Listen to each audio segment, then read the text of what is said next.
Al comienzo de 1936 es evidente el fracaso de los gobiernos de derechas. El presidente de la República disuelve las Cortes y convoca elecciones para el domingo 16 de febrero. La propaganda, en sus múltiples manifestaciones, invade las ciudades. Los partidos de izquierdas republicanas y obreros se agrupan en el Frente Popular. Los de derechas en el Frente Nacional.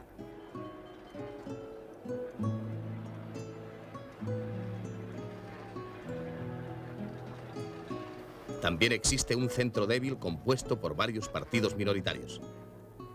Entre los candidatos figuran destacadas personalidades aún encarceladas. Una de ellas es Lluís Companys.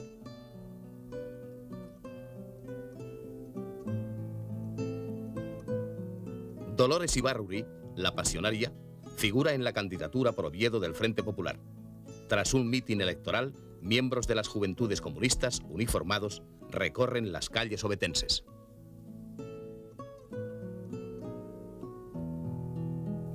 La CEDA da a su campaña un mensaje claramente antimarxista, muy crítico con la democracia y propenso al autoritarismo.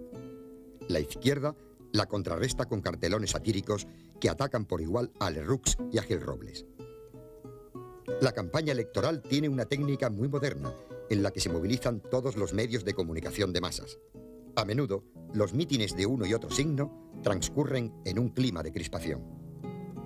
El nuevo embajador británico, Sir Henry Chilton, asemeja este clima al que reinaba en Rusia antes de la Revolución. Londres y Washington están inquietos. Oliveira Salazar, mucho más.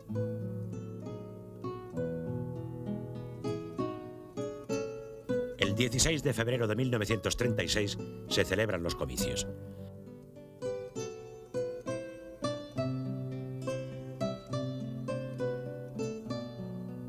Desde tempranas horas de la mañana, los colegios electorales de las grandes ciudades se ven muy concurridos. En Madrid, la jornada discurre sin apenas alteraciones, pero dado el carácter de la campaña previa, el ambiente es tenso e inquietante. En Cataluña, aunque la lucha entre el Front d'Esquerres y las derechas es tan aguda como en el resto de España, la campaña electoral se ha desarrollado con menor violencia. Esto supone un vuelco radical de la situación política. En las Cortes de 1933, las derechas contaban con 277 diputados, el centro con 144 y las izquierdas con 101. Los resultados son inequívocos. El Frente Popular tiene 257 diputados, la derecha 139, el centro 57. Como en 1933, la ley electoral ha primado a los partidos más votados. Sin embargo, en términos de sufragio, la situación será bien distinta.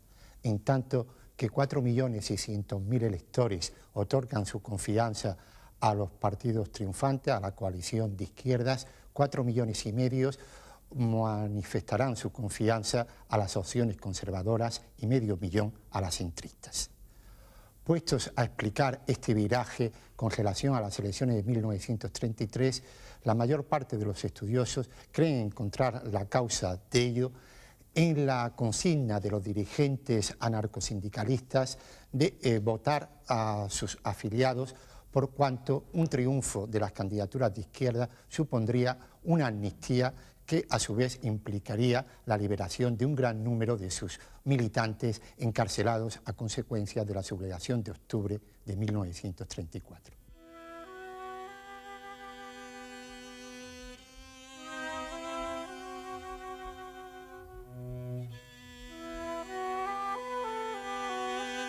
En Madrid, a la caída de la tarde, cuando ya se intuye que el triunfo es del Frente Popular, se forman grupos ansiosos de confirmar el resultado, como el que llega a la Plaza de la Villa.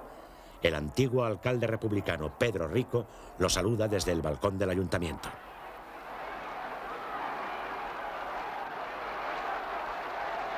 Manuel Azaña, cuyo liderazgo de las izquierdas nadie discute, es el gran vencedor de la jornada.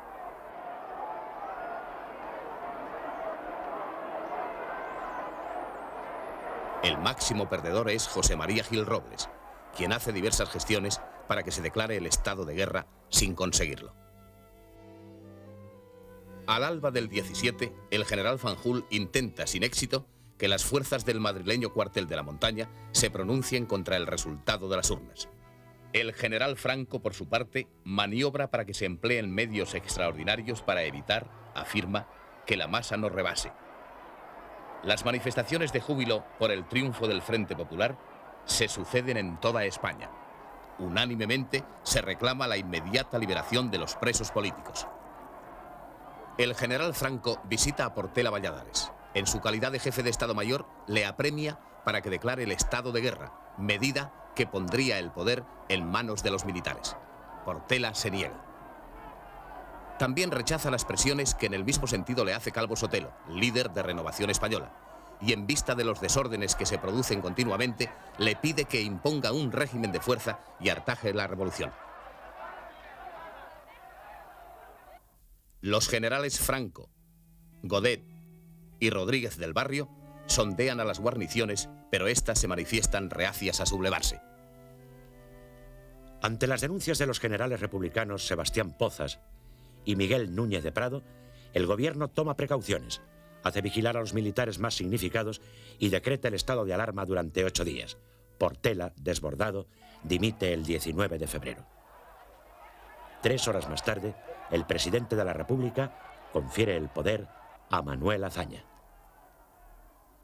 En el nuevo gabinete no figuran socialistas ni comunistas. Hay 9 ministros de Izquierda Republicana y 3 de Unión Republicana. Azaña declara: el gobierno es el único ejecutor del programa político que ha servido de base a la coalición electoral. Sin embargo, el socialista escribe: es al Frente Popular a quien corresponde libertar a nuestros presos. Y en efecto, en algunos lugares, los comités del Frente Popular, sin esperar órdenes superiores, abren las cárceles. En Oviedo, salen sin más trámites los detenidos por la Revolución de Octubre. Los primeros decretos del nuevo gobierno son para conceder la amnistía a los presos políticos y restablecer el Estatuto de Cataluña. El 2 de marzo hace Companys su triunfal entrada en Barcelona. Desde su salida del penal del puerto de Santa María, no ha cesado de recibir agasajos y pronunciar discursos. Al Front d'Esquerres obtiene también concesiones de urgencia del gobierno Azaña. La Diputación Permanente de las Cortes aprueba un decreto ley que autoriza al Parlamento catalán a reanudar sus sesiones al efecto de designar al gobierno de la Generalitat. El Parlamento de Cataluña reelige presidente a Companys, quien forma un gobierno que será sustancialmente el mismo que actuaba el 6 de octubre de 1934.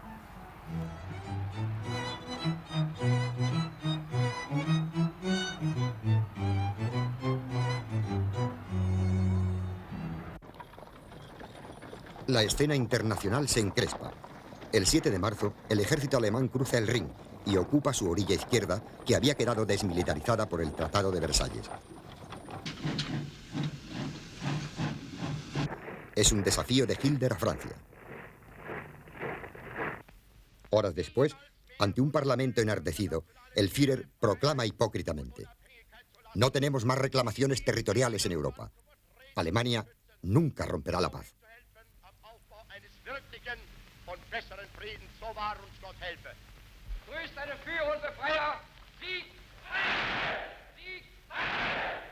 Ante la gravedad de la situación, el primer ministro inglés Stanley Baldwin convoca en Londres una conferencia a la que asisten representantes de Francia, Bélgica e Italia.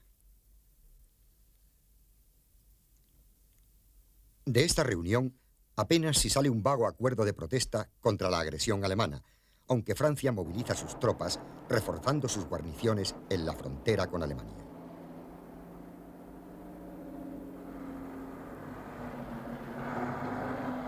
Estos hechos se interpretan como un signo de debilidad de las democracias europeas.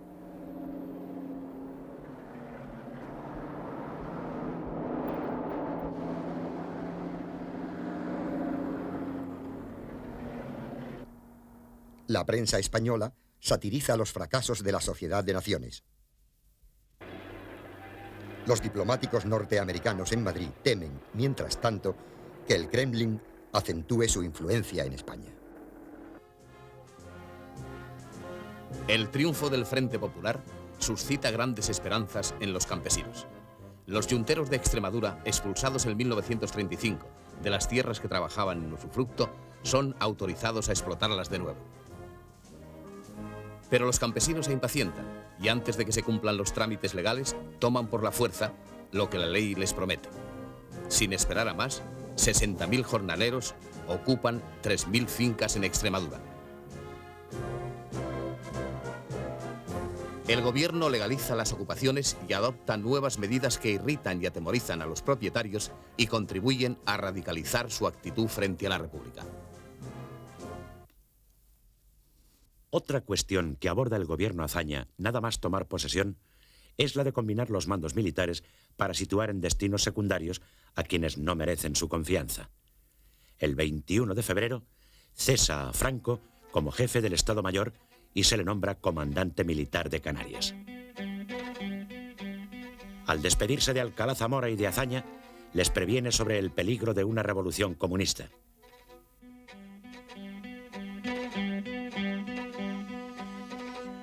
Antes de partir, Franco se reúne a comienzos de marzo en casa de un diputado de la Ceda con Mola, Saliquet, Rodríguez del Barrio, Orgaz, Villegas, García de la Herrán, González Carrasco, Varela, Ponte y Galarza, este último en representación de Sanjurjo. Se acuerda, por indicación de Franco, pronunciarse el 20 de abril sin ninguna etiqueta concreta. También se aleja de Madrid al general Godet, a quien se destina a la comandancia militar de Baleares. El general Mola, que manda las fuerzas de Marruecos, es enviado a Pamplona. La UME, Unión Militar Española, organización antirrepublicana, se dedica a aunar voluntades con vistas a un golpe de fuerza.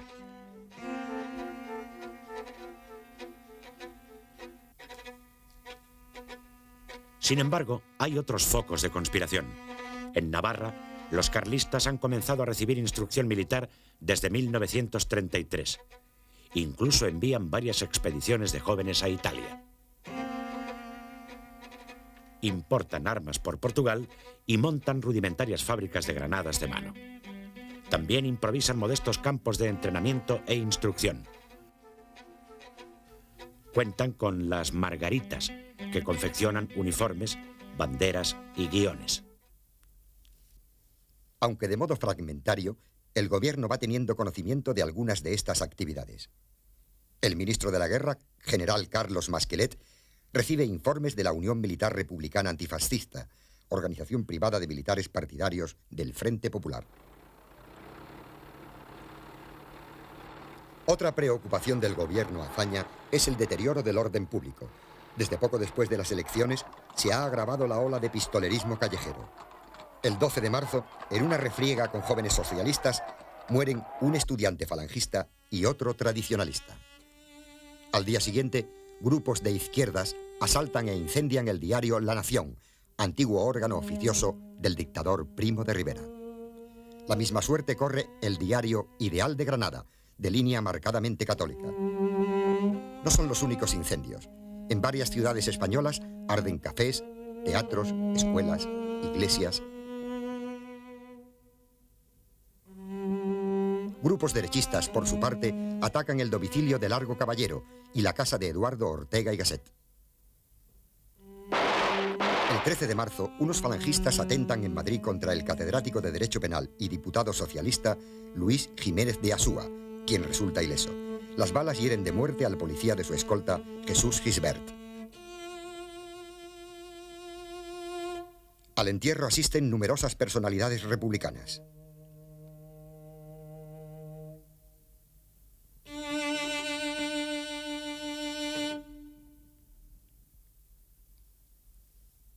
Desde el 27 de febrero, el gobierno ha clausurado los locales de Falange Española de Alshons.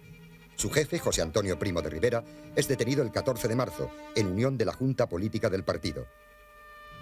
El juez encargado del caso resuelve su traslado a la cárcel Modelo y decreta la suspensión de las actividades de la organización. La espiral terrorista de derechas y de izquierdas provoca nuevas víctimas. Entre las más destacadas figuran Alfredo Martínez García Argüelles, liberal demócrata y exministro, y el magistrado Manuel Pedregal. Con todo, el verdadero espíritu de la conspiración se encarna en el general Emilio Mola, quien tiene en Madrid intensos contactos con militares y civiles. Destinado a Pamplona, el centro de la conjura se traslada a esta ciudad, donde ya existía un arraigado núcleo conspirativo muy alentado desde ahora por la presencia de Mola.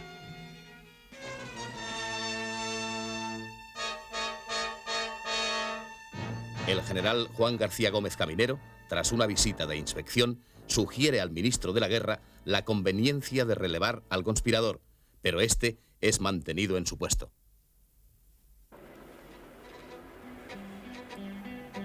Según ciertos testimonios, el gobierno ha establecido por estas fechas un servicio de escuchas telefónicas a las órdenes del ministro de Comunicaciones.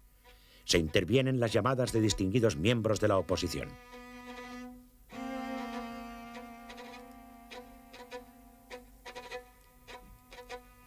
Las noticias y rumores de golpe de Estado provocan un exaltado antimilitarismo en la prensa de izquierdas que coadyuva al clima de intranquilidad.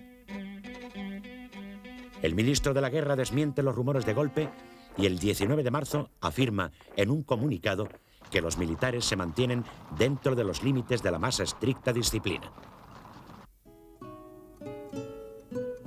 El 3 de abril, constituido ya formalmente el Congreso de los Diputados, se procede a la elección de su presidente.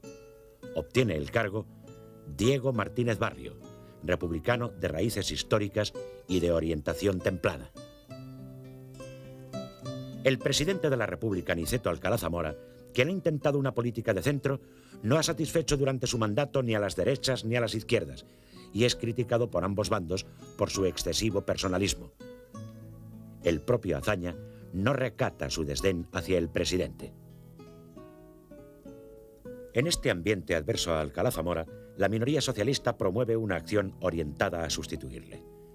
Basándose en una interpretación discutible de la Constitución y con el apoyo de los partidos del Frente Popular más el del PNV, consigue que sea destituido.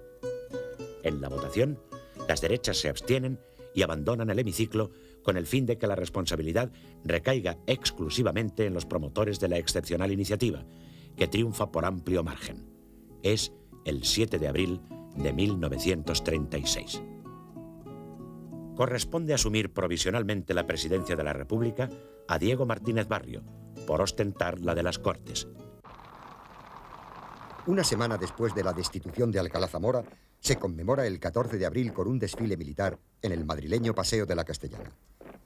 En el curso de la parada, un grupo ultraderechista hace estallar unos petardos junto a la tribuna presidencial y da lugar a numerosos altercados, seguidos de alborotos y disparos. Un balazo mata a un alférez de la Guardia Civil, Anastasio de los Reyes, que vestido de paisano asiste al acto como espectador. Estos sucesos tienen graves consecuencias al día siguiente. El entierro de la víctima es presidido por el general Pozas, inspector general de la Guardia Civil. Concurren muchos jefes y oficiales, pero también diputados de significación monárquica y de la CEDA, encabezados por Gil Robles. Quieren dar significación política al acto. Los falangistas obligan a muchos transeúntes a saludar brazo en alto al paso del féretro. Unos albañiles responden alzando el puño y vitoreando a la República. A continuación, se entabla un tiroteo.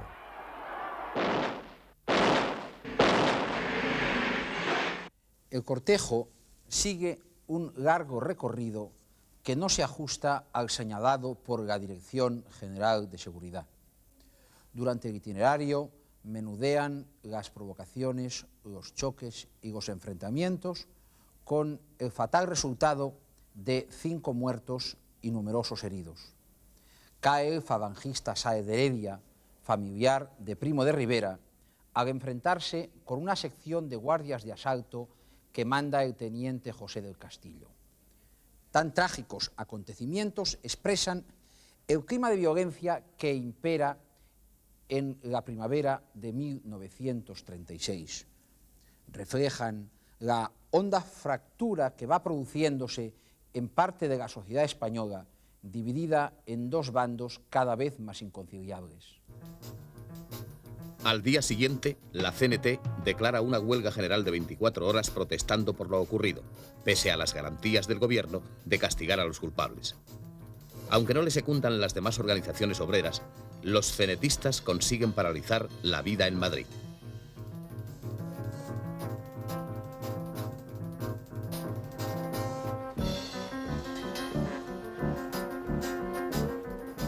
Sin conexión con los incidentes madrileños, en Barcelona caen asesinados el 28 de abril los hermanos Badia, dirigentes del Estat català. Ha sido una represalia de la FAI por la dura campaña desplegada 2 años antes por Miguel Badia para acabar con el pistolerismo mientras fue responsable del orden público. Por las mismas fechas, los gobiernos norteamericano y británico reciben numerosos despachos y telegramas de sus agentes consulares y diplomáticos destacados en España, en los que se llama la atención sobre la evolución de la situación española hacia lo que se caracteriza de subversión comunista. Son informes que caen en terreno bien abonado, dado la obsesión antisoviética de los anglosajones, que contemplan un tanto distorsionadamente la evolución de la situación española. Mientras ocurren los luctuosos sucesos de Madrid y Barcelona, en los cuarteles de Pamplona sigue urdiéndose la trama de la conspiración. Una de las adhesiones más notables que recibe Mola es la del general Gonzalo Queipo de Llano, inspector general de Carabineros. Llega a la ciudad el 15 de abril de un modo natural, como cumpliendo las obligaciones de su cargo, y su entrevista con Mola es en apariencia una visita de cortesía. Queipo de Llano se sublevó contra la monarquía en 1930. Represaliado y pasado a la reserva, fue el primer capitán general de Madrid con la República. Consuegro de Alcalá Zamora, goza fama de republicano. Eso hace más significativa su alineación con los conjurados. Aunque Mola cautamente le niega estar dispuesto a sublevarse, toma buena nota de la favorable disposición de Queipo. Mientras tanto, Prieto y otros miembros del PSOE advierten a Masquelet y a Azaña de que la conspiración crece en los cuarteles e incluso apuntan una fecha probable del golpe, el 20 de abril. Es la misma señalada 2 meses atrás por los generales reunidos con Franco antes de marchar este a Canarias. Azaña aprovecha una intervención en el Congreso para advertir a los conspiradores. Sabemos lo que pasa en todas partes. Nosotros no hemos venido a presidir una guerra civil. Más bien, hemos venido con intención de evitarla. La intentona castrense no se produce. El 18 de abril, el general Rodríguez del Barrio, que preside la Junta de Generales Conspiradores, da contraorden. Al transcurrir la fecha indicada sin que nada ocurra, Azaña y el gobierno tienden a bajar la guardia, creyendo disipada la amenaza. El constante deterioro del orden público es aprovechado por los partidos de la derecha como arma política contra el gobierno. Gil Robles reclama más rigor y energía en la represión de tales alteraciones. Calvo Sotelo es más dramático. A partir del 16 de febrero, afirma, dijérase que se ha volcado sobre España un ventarrón de fuego y de furor. Lee una extensa lista de alteraciones de toda índole para impresionar a la Cámara y por añadidura a la opinión pública. Y dice que el gobierno continúa siendo desbordado por sus aliados de extrema izquierda. Respondiendo a ambos, Azaña enfatiza. Nadie puede pintar con bastante crudeza y vigor, no digo la contrariedad, la repugnancia del gobierno delante de ciertos hechos que se producen esporádicamente en España. Nadie puede dudar de los desvelos del gobierno por impedirlos o por reprimirlos.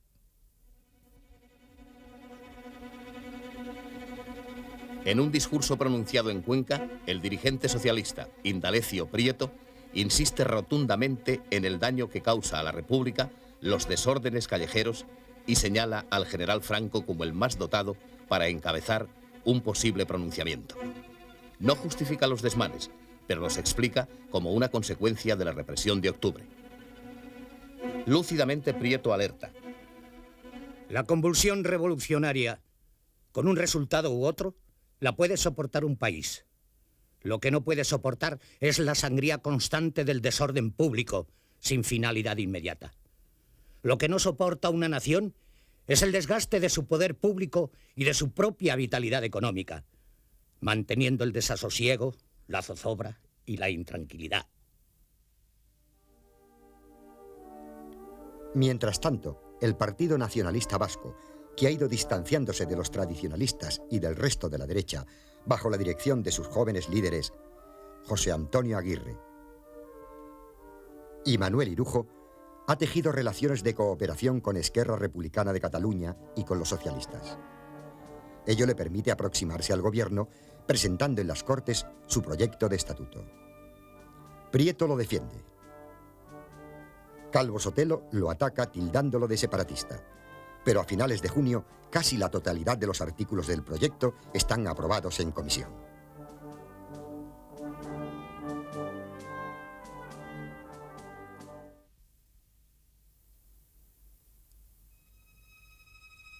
El 30 de abril comparece a juicio en la cárcel Modelo de Madrid José Antonio Primo de Rivera, encausado con otros dirigentes de Falange Española y de las Jons. El fiscal de la República les acusa del delito de asociación ilícita y pide la disolución del partido. No prosperan sus tesis y la sentencia es absolutoria. El gobierno recurre e impide que el fallo sea firme. El 5 de junio, Primo de Rivera es trasladado a la prisión de Alicante. Los falangistas, aunque privados de su jefe, redoblan en propaganda y proselitismo sin descuidar sus actividades paramilitares.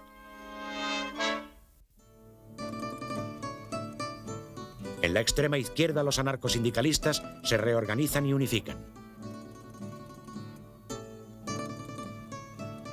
El 1 de mayo inicia sus debates en Zaragoza el Congreso Extraordinario de la CNT. Sus delegados representan a casi 1 millar de sindicatos con más de 500.000 de afiliados. Las conclusiones son decididamente revolucionarias. Para que sea una realidad efectiva la revolución social, hay que destruir completamente el régimen político y social que regula la vida del país. La prensa anarquista repite la antigua y universal consigna de tierra y libertad. La CNT pretende anticiparse a los afanes revolucionarios de socialistas y comunistas. Santiago Carrillo, secretario de la Federación Nacional de Juventudes Socialistas, y Trifón Medrano, secretario general de la Juventud Comunista, gestionaron desde marzo la unificación de ambas, que adopta el nombre de Juventud Socialista Unificada. Sorpresivamente, la nueva organización se encuadra en la Internacional Juvenil Comunista. Su primer acto público estriba en participar en el desfile madrileño del 1 de mayo. Encabezan este desfile multitudinario Francisco Largo Caballero, cabeza visible del ala más radical del socialismo, el secretario general del Partido Comunista, José Díaz, y Santiago Carrillo. Es esta la primera movilización de masas que organizan los partidos y sindicatos obreros después del triunfo del Frente Popular y se ha convocado apelando a la unidad del proletariado. La respuesta de la multitud congregada hace ver que tal unidad parece un hecho. El líder que suscita mayor entusiasmo popular es Largo Caballero. La novedad de la jornada consiste en el desfile de las milicias socialistas que ya hicieron acto de presencia el 14 de abril, uniformadas y encuadradas.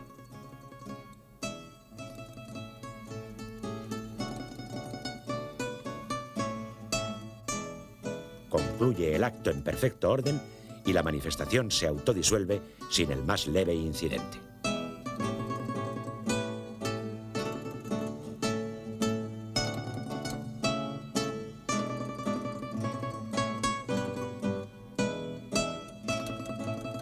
Tan gran demostración de masas causa honda desazón en los sectores más conservadores de la sociedad, ya de por sí muy conturbados por la actitud cotidiana de las organizaciones obreras.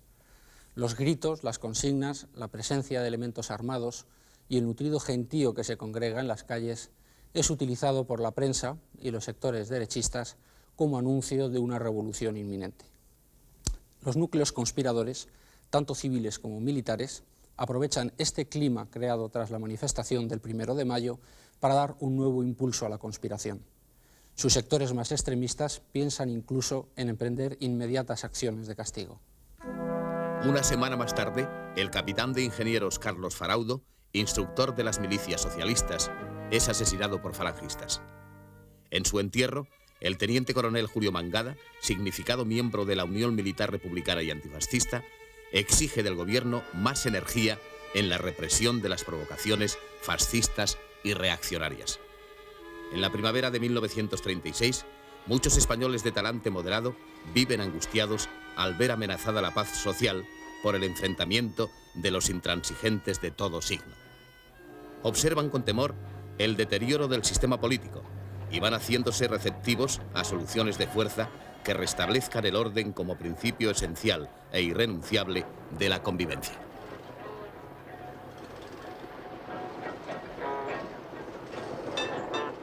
La gran concentración del 1 de mayo de 1936 en Madrid, protagonizada por las masas obreras, ha tenido lugar con orden y sin incidentes, pero ha subrayado un acento inequívocamente revolucionario. Deja una estela de inquietud y zozobra en aquellos núcleos sociales que por su extremo conservadurismo se sienten directamente amenazados. Su alarma se refleja en los titulares de la prensa adversa al régimen republicano.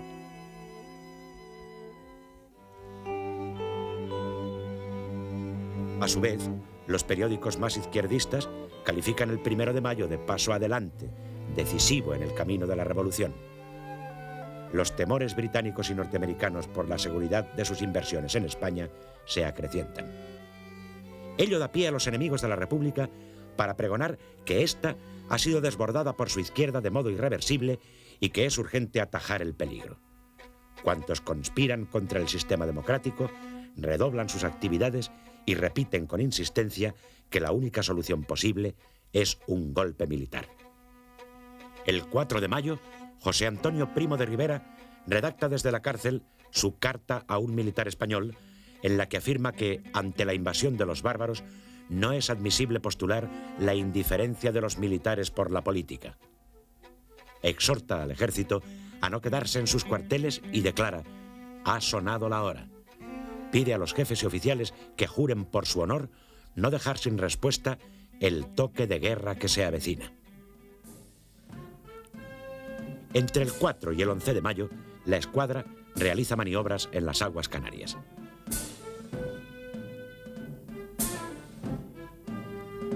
Durante su estancia en Tenerife, el vicealmirante Francisco Javier de Salas habla con el general Franco sobre el movimiento que se prepara contra el gobierno y concierta, en términos generales, la colaboración de la Armada.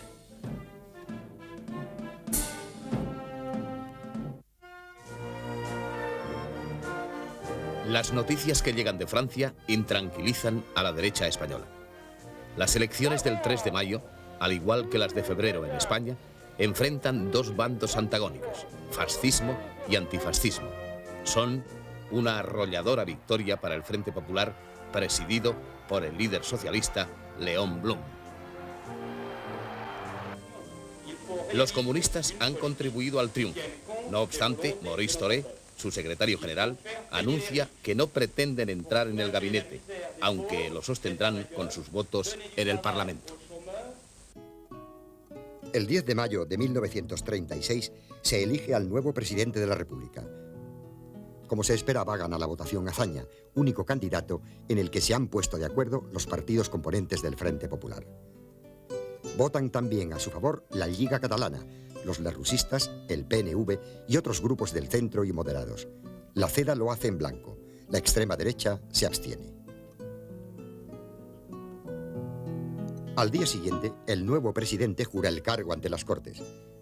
El ascenso de Azaña a la primera magistratura del Estado lo aceptan, curiosamente, todos o casi todos los partidos políticos. A un sector de las derechas, Azaña les parece, entre todos los prohombres del momento, el más dotado para contener las presiones de la revolución. Sin embargo, algunos opinan que se ha cometido un grave error al llevar a Azaña a la presidencia y alejarle del gobierno.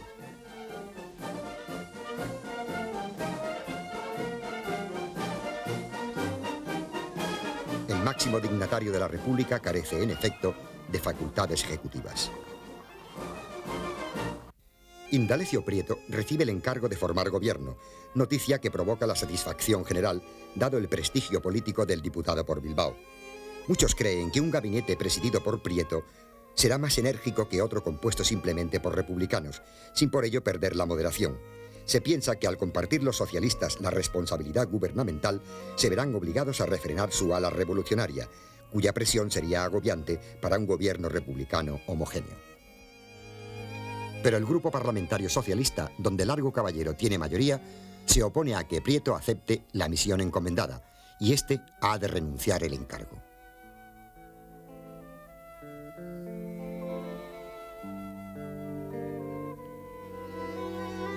Es Santiago Casares Quiroga, correligionario de Azaña, quien forma gobierno exclusivamente con republicanos. En la Cámara contará con los votos de los demás partidos del Frente Popular, pero está a merced del apoyo de socialistas y comunistas.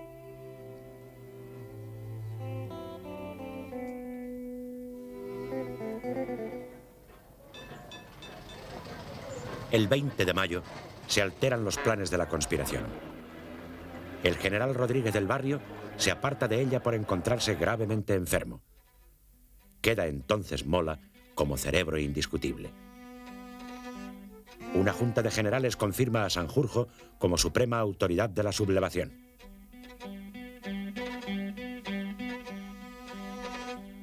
El comandante militar de Pamplona recibe el refrendo de Sanjurjo. Desde entonces, Mola, que llevaba los hilos de la trama, ejercerá definitivamente el mando efectivo, pese a que entre los conjurados hay algunos de superior graduación. A partir de ese momento, se le conocerá como el director. El general Mola se entrevista con Queipo de Llano en la fonda Otamendi de Irurzun, cerca de Pamplona.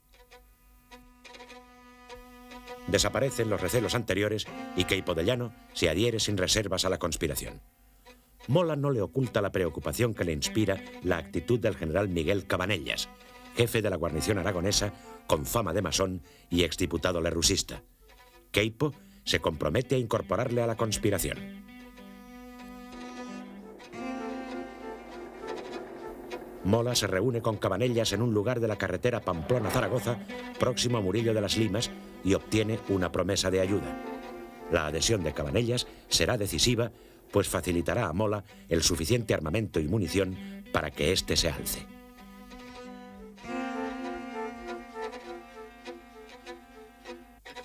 Mola recibe una carta de José Antonio Primo de Rivera escrita en la prisión de Alicante. En ella le ofrece su colaboración y la de Falange en pleno, sin condiciones. Lecumberri. En un robledal próximo a la población, Mola se entrevista con el general Alfredo Quindelán, a quien pide su activa colaboración, que obtiene en el acto. Quindelán, pionero de la aviación militar en España, goza de mucho prestigio entre los pilotos conservadores. En la misma jornada, Mola recibe en la comandancia a José Luis Zamanillo, delegado nacional de Requetés. Zamanillo le entrega una nota con las condiciones que la comunión tradicionalista fija para participar en el pronunciamiento. El general considera las exigencias demasiado radicales, por lo que no hay acuerdo. Tampoco se consigue este en su entrevista con Falconde, celebrada en el monasterio de Irache.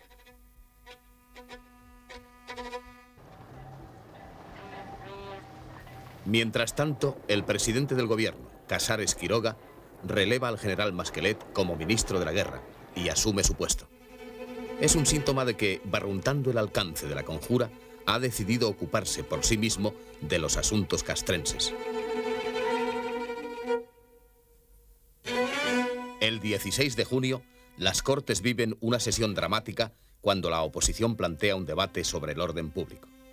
Gil Robles recuerda que la CEDA no ha regateado sus votos a la hora de procurar a los gobernantes los medios para salvar una posible situación de caos, pero afirma que el estado de excepción en manos del gobierno ha sido una arbitrariedad continua, un medio de opresión o un instrumento de venganza.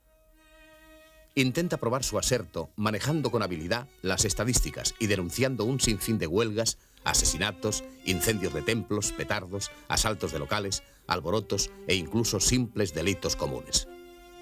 Calvo Sotelo, más contundente, dirige sus ataques no al gobierno, sino al propio sistema democrático parlamentario y a la Constitución de 1931.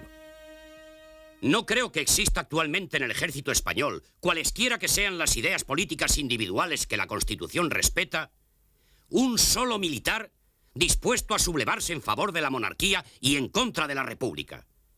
Si lo hubiera, sería un loco. Lo digo con toda claridad.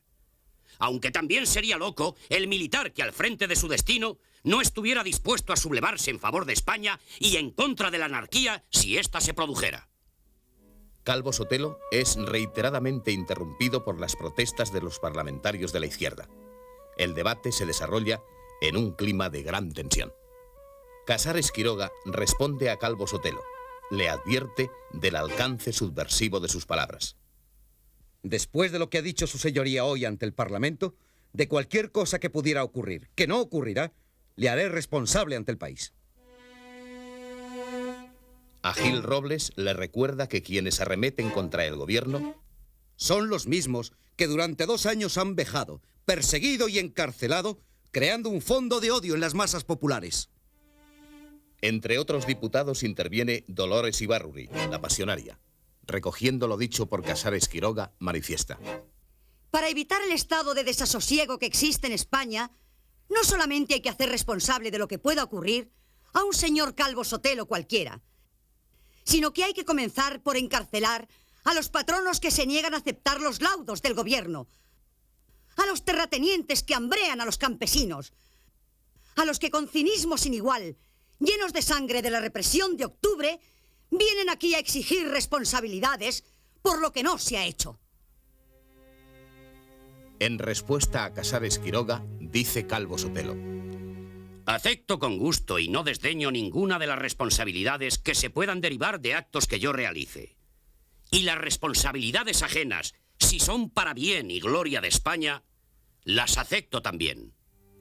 En el diario de sesiones no constan amenazas contra la integridad física del dirigente de Renovación Española.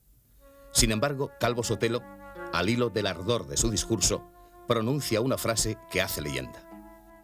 Yo digo lo que Santo Domingo de Silos contestó a un rey castellano: Señor, la vida podéis quitarme, pero más no podéis. Y es preferible morir con gloria a vivir con vilipendio. A mediados de junio, Mola recibe un donativo misterioso y anónimo. 500.000 pesetas, unos 68 millones de hoy. Años más tarde, Gil Robles aclara públicamente el enigma. Ese dinero procede de los fondos electorales de la CEDA. A pesar de la adhesión a Mola, José Antonio Primo de Rivera duda de la sublevación militar que se prepara. Dirige una circular a los jefes de Falange Española, previniéndoles para que no se comprometan en confusos movimientos subversivos que se están desarrollando en diversas provincias de España, pues considera ofensivo para Falange que se le proponga participar como comparsa en un movimiento que no va a conducir a la implantación del Estado Nacional Sindicalista. Falange ha crecido y crece considerablemente, y su jefe no quiere que los militantes se comprometan a la ligera. Entretanto, Mola continúa anudando los hilos de la trama. En Pamplona, en un piso de la avenida de Carlos III, número 20, se celebra otra reunión con Cabanellas en la que se analizan las posibles actitudes de los mandos de la Guardia Civil. Puerto de Miguelchu. Se entrevista de nuevo con Queipo. Le da las instrucciones que ha de seguir la Armada en Cartagena y Cádiz, así como las destinadas a las fuerzas navales de Marruecos. Mientras tanto, se reúne en Madrid la Junta de Generales para reestructurar los planes del pronunciamiento. Godet se sublevará en Barcelona y González Carrasco lo hará en Valencia.